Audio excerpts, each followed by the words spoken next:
रफीक साहब, पंजाब में किसको अपना कॉम्पिटिटर आप देख रहे हैं? पीपल्स पार्टी की इस वक्त पोजीशन हमारे सामने है, अभी वो उसको मुस्तहकम करने की तरफ जा रही है। आईपीपी अभी एक नई जमात है।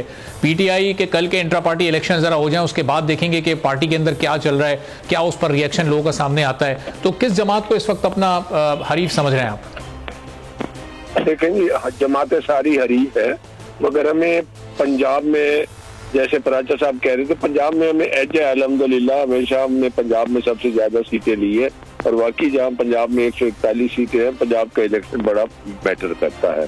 इसीलिए हमारे खिलाफ बातें भी ज्यादा शुरू होगी, क्योंकि उनको महसूस हो रहा है कि पंजाब जो है वो अमूमन हम स्वीप तो करते हैं, मगर 2018 के इलेक्शन पे बड़ी उंगलियां उठी और क्वेश्चनेबल इलेक्शन है। उसमें तो फिर सारी बातें जो हो चुकी उसको दोबारा दोहराना नहीं चाहिए और अल्लाह करे कि उनका इरादा ना हो।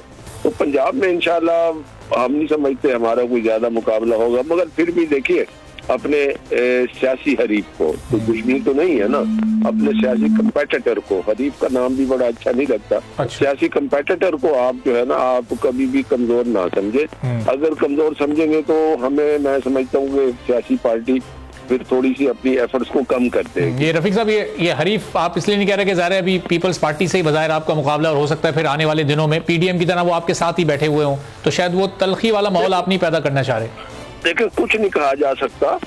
तलखी का माहौल वैसे नहीं पैदा करना चाहिए, कोई बैठे या ना बैठे। तलखियां बहुत हो चुकी है और तलखियों की बड़ी सजा कौम ने भी उठा दी है। सही। सब्सक्राइब करें और बेल दबाएं ताकि कोई खबर रह न जाए।